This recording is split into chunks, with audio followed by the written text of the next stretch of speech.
नमस्कार, मी रेणुका बुलेटिनमध्ये तुमचं स्वागत आणि बुलेटिनच्या सुरुवातीला मुंबईतल्या एका महत्त्वाच्या बैठकीची बातमी आपण बघणार आहोत आणि ती बातमी अशी आहे की राष्ट्रवादी काँग्रेसचे अध्यक्ष शरद पवार आणि त्याचबरोबर परिवहन मंत्री अनिल परब यांच्या एका बैठकीला मुंबईत सुरुवात झाली आहे।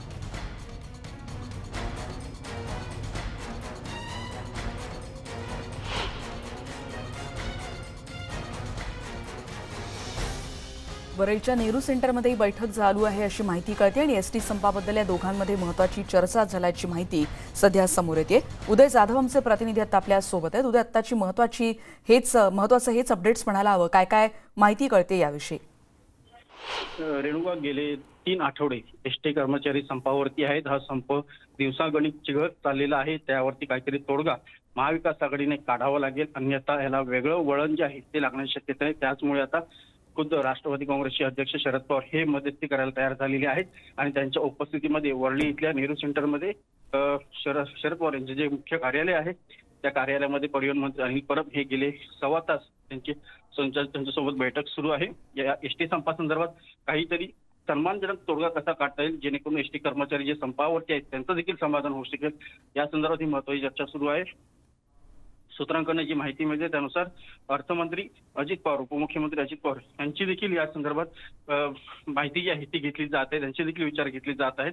कारण शेवटी विलिनीकरणाचा प्रश्न मुख्य आहे आणि विलिनीकरणाचा जर मार्ग सोडवायचा असेल तर खूप मोठी आर्थिक तरतूद जी आहे ती राज्य सरकारला करावी लागणार आहे आणि थोडी नव्हे तर जवळपास 10,000 कोटी अधिक आर्थिक तरतूद जी आहे ती करावी लागणार आहे। ती कशी करता येईल आणि विलिनीकरणाचा जो मार्ग आहे तो सोडवला कसा जाईल या दृष्टिकोनातून महत्त्वाची चर्चा सुरू आहे। खूप मोठी चर्चा सुरू आहे। या चर्चेतून नेमकं काय मार्ग निघतोय हे पाहावं लागेल, पण जो काही मार्ग आता महाविकास आघाडी सरकारला काढावा लागणार आहे त्या मार्गातून कर्मचाऱ्यांचं समाधान हे करावंच लागणार आहे, अन्यथा हा संप जो आहे अधिक चिघळत जाईल आणि त्याला वेगळं वळण देखील लागण्याची शक्यता आहे। खरंय उदय, आणि आणखी आधी देखील खलबतं झालेली आहे किंवा आधी मुख्य सचिवांनी देखील बैठका बोलवून याच्यामध्ये काही उत्तर किंवा तोडगा निघतोय का यासाठी प्रयत्न केलेले होते, पण एक प्रकारे महाविकास आघाडी समोरचं एक मोठं आव्हान असणार आहे कारण हजारो आंदोलक कर्मचारी अजूनही आंदोलनावर ठाम आहेत आणि त्याचबरोबर आझाद मैदानावर येणाऱ्या कर्मचाऱ्यांची संख्या देखील वाढते। त्याच्यामुळे याच्यातून तोडगा काढणं ही किती मोठं आव्हान आहे आत्ताच्या सरकारसमोर?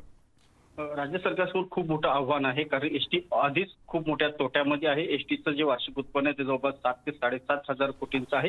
त्यापैकी जवळपास 3.5 कोटी हे डिझेलवरती खर्च होतात, तर 3,000 कोटी हे एसटी कर्मचाऱ्यांच्या पगारावरती खर्च होतात। उरलेले जे पैसे आहेत ते एसटीचा मेंटेनन्स आणि इतर कामांसाठी खर्च केले जातात। त्यामुळे एसटीचं आहे ते उत्पन्न जवळपास 0 आहे, उलट तोट्यामध्ये आहे।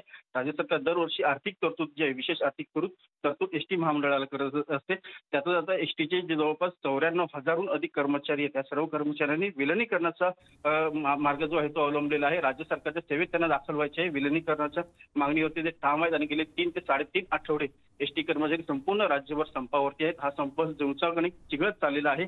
तो अधिक चिघळत चालल्यामुळे राज्य सरकारसमोर आता काहीतरी सन्मानजनक तोडगा काढणं हे अपरिहार्य ठरलेले खूप मोठं आव्हान आहे कारण राज्य सरकारच्या तिजोरीवरती आधीच खूप मोठा भार असल्याचं पाहायला मिळतं आहे कारण खूप मोठं कर्ज देखील राज्य सरकारवरती आहे। त्याचबरोबर कोविडच्या काळामध्ये राज्य सरकारची खूप मोठी आर्थिक कोंडी जी आहे ती देखील झाली होती कारण कोविड काळामध्ये उद्योगधंदे सर्व बंद होते। एसटीला देखील खूप मोठा तोटा जो आहे तो सहन करावा लागलेला आहे।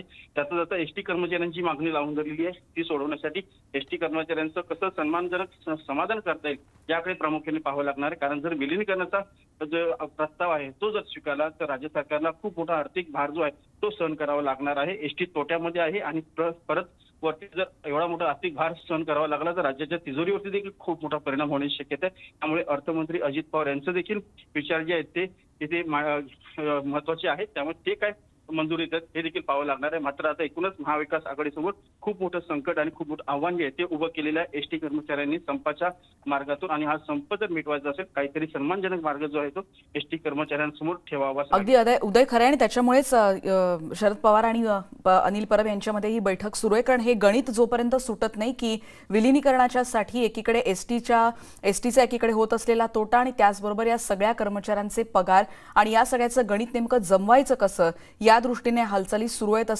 अशी चर्चा सध्या होती अशी माहिती सध्या कळते। आपण बघतोय मुंबईतली ही आत्ताच्या क्षणाची एक महत्त्वाची बातमी, एसटी संपाबद्दल एक महत्त्वाची बैठक सध्या सुरू आहे आणि याच्यामध्ये राष्ट्रवादी काँग्रेसचे अध्यक्ष शरद पवार आणि अनिल परब यांच्यामध्ये ही बैठक सध्या सुरू असल्याची माहिती कळते।